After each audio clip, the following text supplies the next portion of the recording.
एक airport authority की महिला कर्मचारी के सर पे थप्पड़ भी मारा। पर्स और मोबाइल साथ ना ले जाने के मुद्दे पे बहसबाजी शुरू हुई और बहस आगे बढ़ते बढ़ते चली गई। यहाँ पे कुलविंदर कौर का लगभग 15.5-16 साल का नौकरी का ट्रैक रिकॉर्ड है।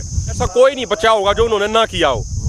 सबके साथ अपशब्द बोलने, सबके साथ बदतमीजी करनी, वो सारे का सारा काम उन्होंने करा। लेकिन ऐसी कोई वीडियो नहीं है जिसमें कोई थप्पड़ मारते हुए दिख रहे हो, ऐसी भी कोई वीडियो नहीं है। कुलविंदर कौर अभी भी अपने उनका डिपार्टमेंट है CISF डिपार्टमेंट, उन्हीं के हेडक्वार्टर में है। वो कोई गिरफ्तारी वगैरह उनकी नहीं हुई है। सारे दर्शकों ने प्रियंका कोहाड़ की राम राम। और भाई एक वीडियो खूब वायरल हुई थी जिसमें कंगना रनावत को थप्पड़ मारा गया था जवान के द्वारा, कुलविंदर कौर के द्वारा। और उसके बाद किसानों ने मोहाली में प्रदर्शन भी कराया था, ज्ञापन भी सौंपा था। तो आगे की रहा बात करेंगे। राम राम अभिमन्यु जी। राम राम जी। तो ज्ञापन सौंपा गया था मोहाली में, तो मतलब आगे अब क्या रहेगा? देखो, जो उस समय उनके भाई की, उनके परिवार वालों की मुलाकात भी हुई थी। मैं 2-3 चीज़ें इसमें स्पष्ट करना ये चाह रहा हूँ कि हमने ये मांग रखी थी कि भाई निष्पक्ष जांच होनी चाहिए। ये ना हो कि भाई कंगना रनावत सत्ता में बैठी पार्टी की मेंबर ऑफ पार्लियामेंट है, एक एक्ट्रेस है, तो एक तरफा कोई जांच हो है, वो नहीं होना चाहिए। और दूसरा, आपने वो वीडियो देखी होगी तो कंगना रनावत के साथ जो एक व्यक्ति चल रहा था, जो सिर पे हिमाचली टोपी भी पहनी हुई थी, उसने एक एयरपोर्ट अथॉरिटी की महिला कर्मचारी के सर पे थप्पड़ भी मारा। तो हमारा दूसरा ये था कि भाई उसके ऊपर कार्रवाई होनी चाहिए उस व्यक्ति के ऊपर। और तीसरी बात, देखो, हमने एक चीज़ स्पष्ट लगा है कि अगर समय रहते कंगना रनावत के ऊपर कानून अपना काम करता तो ये नौबत आनी ही नहीं थी।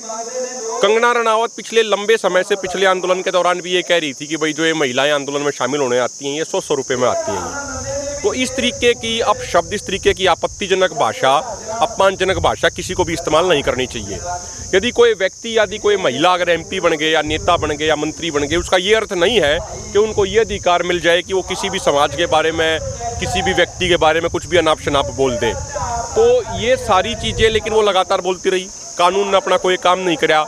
एक महिला ने उनके खिलाफ मानहानि का भी मुकदमा दर्ज कराया, लेकिन उसके बावजूद कोई कार्रवाई नहीं करी गई कानून द्वारा, अदालतों द्वारा। तो उसके बाद इस तरह की स्थिति बनी। तो उस दिन जब हमारे एक डेलीगेशन की सीनियर अधिकारियों से मुलाकात हुई थी, क्योंकि जो एरिया ऑफ ज्यूरिसडिक्शन है वो पंजाब की है, एयरपोर्ट मोहाली में है। FIR जो दर्ज होने की बात जो चल रही थी वो भी मोहाली की बात चल रही थी। तो सरदार जगजीत सिंह डलेवाल जी ने, सरवण सिंह पंधेर जी ने अपने DGP पंजाब से भी मुलाकात करी थी और सीनियर अधिकारियों से भी मुलाकात हुई थी। तो वहाँ पे ये बात तय करी गई थी कि भाई निष्पक्ष जांच होगी, कोई एक तरफा जांच नहीं होगी। और अभी तक जो हमारे पास सूचना है, कुलविंदर कौर अभी भी अपने उनका डिपार्टमेंट है CISF डिपार्टमेंट, उन्हीं के हेडक्वार्टर में है। वो कोई गिरफ्तारी वगैरह उनकी नहीं हुई है। और जैसे अभिमन्यु जी, मतलब चेकिंग के दौरान और भी कोई क्या सुनी हुई है या सिर्फ इसी बात पे? देखो, ये तो जांच के बाद सारी चीज़ निकल कर आ पाओगी, जब पूरी स्पष्ट निष्पक्ष जांच होगी। अलग अलग पहलू आ रहे हैं। अभी जैसे एक BJP के नेता अरिजीत ग्रेवाल ने एक TV चैनल में बोला कि भाई वहाँ पे पर्स और मोबाइल साथ ना ले जाने के मुद्दे पे बहसबाजी शुरू हुई और बहस आगे बढ़ते बढ़ते चली गई यहाँ पे। और भी कुछ वर्जन्स आ रहे हैं। तो अभी जब तक पूरी पिक्चर क्लियर नहीं हो जाएगी, सबकी स्टोरी, सबका वर्जन नहीं आ जाएंगे, सबकी बात सामने नहीं आ जाएगी, तब तक किसी निष्कर्ष पर पहुंचना मुझे लगता है ठीक नहीं रहेगा। और अगर आप देखो भी गए, अभी तक तो सिर्फ कंगना रनावत का आया है, उसका एक वर्जन पेश हुआ है ना कि भाई ऐसे हुआ मेरे साथ। लेकिन ऐसी कोई वीडियो नहीं है जिसमें कोई थप्पड़ मारते हुए दिख रहे हो, ऐसी भी कोई वीडियो नहीं है। तो अभी तो सिर्फ एक वर्जन आ रहा है। तो दूसरा वर्जन क्या है, अधिकारियों का वर्जन क्या है, जांच के बाद CCTV लगे हुए होंगे, उसका एंगल क्या है, जब तक वो सारे वर्जन, सारे एंगल सामने नहीं आ जाते, मुझे लगता है किसी भी निष्कर्ष पर पहुंचना जल्दबाजी होगी। तो अभी अधिकारियों से आपकी बात हुई तो जांच कहाँ तक पहुंची है? देखो, उन्होंने कहा कि भाई हम निष्पक्ष जांच करेंगे।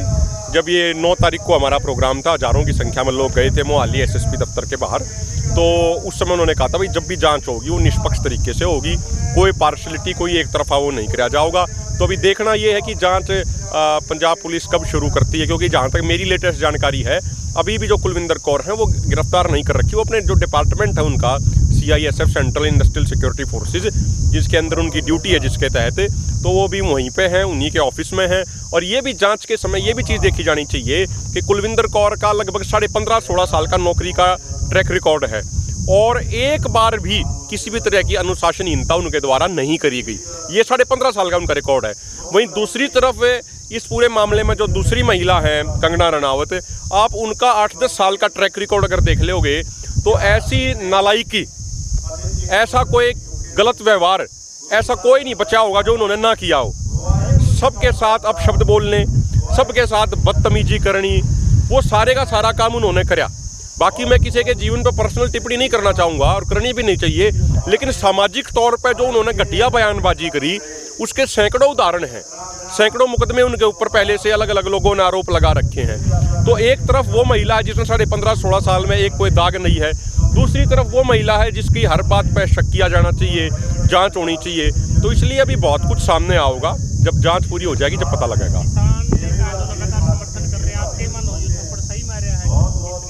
देखो, हालात उस समय के हालात बने उस समय, यो समझना बहुत ज़रूरी है।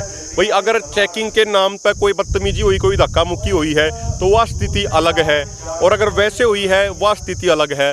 तो इसीलिए मैंने कहा कि किसी भी निष्पक्ष जांच को जरूरी है, निष्पक्ष जांच का होना, तभी हम किसी निष्कर्ष पे पहुंच पाओगे भाई किस हालात में होया, कैसे होया। अब एक समझने की बात यह भी है कि कुलविंदर कौर की 2.5 साल से चंडीगढ़ एयरपोर्ट पर ही ड्यूटी चल रही है, पिछले 2.5 साल से। तो 2.5 साल में कंगना रनावत अनेकों बार गई होंगी, क्योंकि हिमाचल का भी मेन एयरपोर्ट तो वही लगा है ना। तो उस एयरपोर्ट पे तो वो भी सैकड़ों बार गई होंगी। भाई एक्टर एक्ट्रेस हैं, अपने घर पे भी जाती होंगी, मुंबई भी जाती होंगी, अब MP बन गई है, वहाँ भी उनकी आवाज़ आई है, चुनाव प्रचार के समय भी आती होंगी, दिल्ली जाने के लिए भी वहाँ आती होंगी। तो अगर उस कुलविंदर कौर का एजेंडा होता है कि बस मुझे तो थप्पड़ ही मारना है, तो पहले नहीं मार सकती थी क्या वो 2.5 साल में? पहले तो ऐसी कोई घटना नहीं हुई। वो उस दिन ही ऐसी घटना 6 तारीख को क्यों हुई, जो उस समय का हालात था, वो समझना जानना बड़ा जरूरी है। तो भाई सारी चीज़ें आपने सुनी है, तो फिलहाल जांच का मामला है ये, और जांच चल भी रही है। बाकी आपकी नज़र में कितना सही है, कितना गलत है, वो आप भी अपनी राय जरूर रखियो। फिर मिलेंगे, जय हिंद।